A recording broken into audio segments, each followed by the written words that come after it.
யோபுடைய சரித்திரம் 14ஆம் அதிகாரம். ஸ்திரீயினிடத்தில் பிறந்த மனுஷன் வாழ்நாள் குறுகினவனும் சஞ்சலம் நிறைந்தவனுமாயிருக்கிறான். அவன் பூவை போல பூத்து அறுப்புண்கிறான், நிழலை போல நிலை நிற்காமல் ஓடி போகிறான். ஆகிலும் இப்படிப்பட்டவன் மேல் நீர் உம்முடைய கண்களை திறந்து வைத்து உம்முடைய நியாயத்துக்கு என்னை கொண்டு போவீரோ?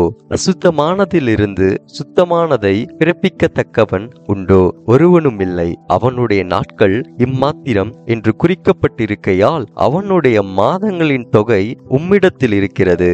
அவன் கடந்து போகக்கூடாத எல்லையை அவனுக்கு ஏற்படுத்தினீர். அவன் ஒரு கூலிக்காரனைப் போல் தன் நாளின் வேலையாயிற்று என்று ரம்மியப்படும் மட்டும் அவன் ஓய்ந்திருக்கும்படி உமது பார்வையை அவனை விட்டு விலக்கும். ஒரு மரத்தை குறித்தாவது நம்பிக்கையுண்டு. அது வெட்டி போடப்பட்டாலும் திரும்ப தழைக்கும், அதன் இளங்கிளைகள் துளிர்க்கும். அதன் வேர் தரையிலே பழையதாகி அதன் அடிக்கட்டை மண்ணிலே செத்தாலும் தண்ணீரின் வாசனையினால் அது துளிர்த்து இளமரம் போல கிளைவிடும். மனுஷனோவென்றால் செத்த பின் ஒளிந்து போகிறான். மனுபுத்திரன் ஜீவித்து போன பின் அவன் எங்கே? தண்ணீர் ஏரியிலிருந்து வடிந்து வெள்ளம் வற்றி சுவரி போகிறது போல மனுஷன் படுத்து கிடக்கிறான்.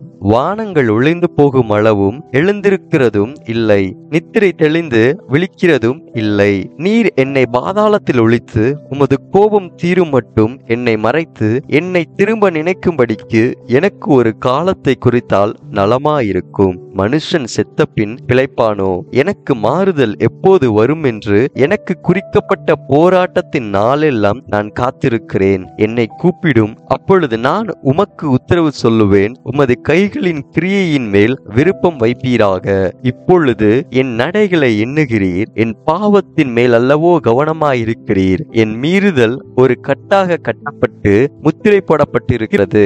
என் அக்கிரமத்தை ஒருமிக்க சேர்த்தீர். மலை முதலாய் விழுந்து கரைந்து போம், கண்மலை தன் இடத்தை விட்டு பேர்ந்து போம். தண்ணீர் கற்களை குடையும், ஜலப்பிரவாகம் பூமியின் தூளில் முளைத்ததை மூடும். அப்படியே மனுஷன் கொண்டிருக்கும் நம்பிக்கையை அளிக்கிறீர். நீர் என்றைக்கும் அவனை பலனாய் நெருக்குகிறதினால் அவன் போய் விடுகிறான். அவன் முகரூபத்தை மாற பண்ணி அவனை அனுப்பி விடுகிறீர். அவன் பிள்ளைகள் கனமடைந்தாலும் அவன் உணரான், அவர்கள் சிறுமைப்பட்டாலும் அவர்களை கவனியான். அவன் மாம்சம் அவனில் இருக்கும் அளவும் அதற்கு நோவிருக்கும், அவன் ஆத்துமா அவனுக்குள்ளிருக்கும் மட்டும் அதற்கு துக்கம் உண்டு என்றான் என்பதே. ஆமேன்.